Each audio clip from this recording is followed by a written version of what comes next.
everyone, my name is Jennifer Stuckey, and today we're going to talk about reeds that whistle, chirp, squeak, and all of that sort of thing.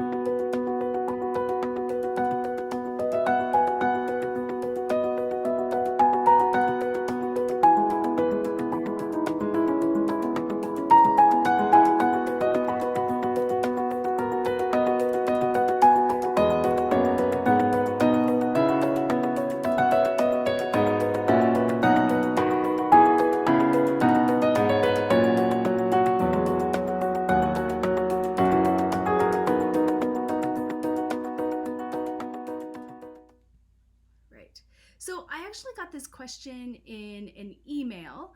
Somebody asked me what to do about reeds that whistle and chirp and squeak. And I actually don't have a lot of good examples in my case right now, but I'm going to zoom in and close up on a few things that might make that happen.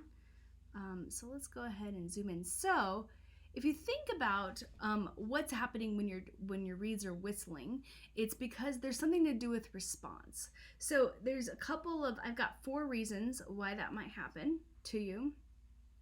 The first one is that you have leaks in your sides, especially and particularly right in there in the tip and the heart. So one of the best ways to check that out, so you want to kind of go through here, see how that looks, and you should have a nice overlap all the way through the top.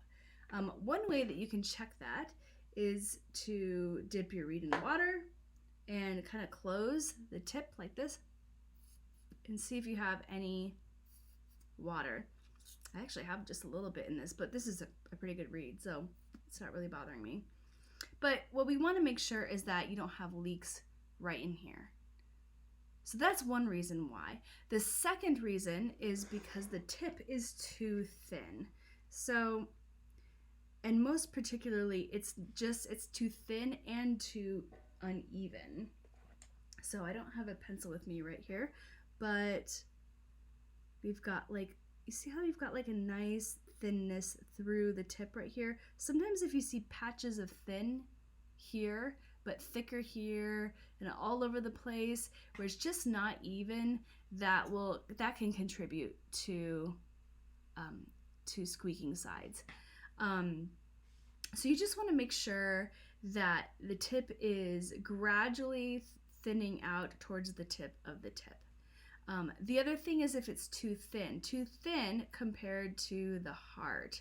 Too thin and long sometimes will do that if it's also really long. And you can also get a little bit of a buzzy sound. It won't sound nice and full and rich. So if your tip is too thin and too long, in general, I want my tip to be about 4 millimeters, in length. That can vary just a little bit, but that's about, I think, the average tip for me.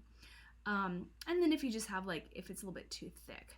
And then the other big reason is that if your reed, the back of the tip is not symmetrical. So if this measurement right here is all, let me zoom in here and make this a little bit better for you. Okay, there we go. If this measurement right here, here, and here is all over the place, we really want the measurements to be equal. So symmetrical. And then obviously you're going to want to check for obvious things like holes in the tip. So you really want those to be about the same. You can kind of look on the sides right here and see if they line up. All right, so those are the 4 things. I hope that was helpful, and feel free to ask me for any other questions that you have, and hope you have a nice day. Bye.